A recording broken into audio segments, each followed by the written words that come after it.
tomto videu ti predstavím elektrickú reťazovú pílu Hurricane Heki 2240. Je to ideálna reťazová píla pre náročné práce okolo domu. Táto píla má výkonný 2200W motor, je vybavená 40 cm lištou a príslušnou reťazou.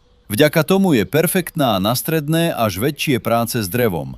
Vďaka beznástrojovej montáži reťaze môžeš reťaz rýchlo a jednoducho nastaviť alebo vymeniť. Ukazovateľ stavu oleja ťa kedykoľvek informuje o hladine oleja. Vďaka odľahčeniu ťahu kábla v rukoveti si už nemusíš robiť starosti. Tvoj kábel zostane bezpečne pripojený a náhodou sa nevyvlečie. Mechanická dobehová brzda zabezpečuje, že po uvoľnení spúšte sa reťaz okamžite zastaví. Brzda proti spätnému rázu taktiež zabezpečuje okamžité zastavenie reťaze.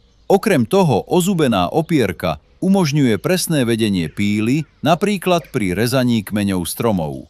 Na ochranu reťaze je najlepšie použiť dodaný ochranný kryt. Náš tip: nezabudni pravidelne kontrolovať hladinu oleja a dbaj na to, aby bola reťaz vždy dobre premazaná. A tiež nezabudni používať vhodný predĺžovací kábel, ako aj správne ochranné prostriedky, príľbu so štítom a ochranou sluchu, bezpečnostnú obuv, rukavice a samozrejme vhodné nohavice s ochranou proti prerezaniu. To je odo mňa všetko a teraz ti prajem veľa zábavy pri tvojich záhradných prácach.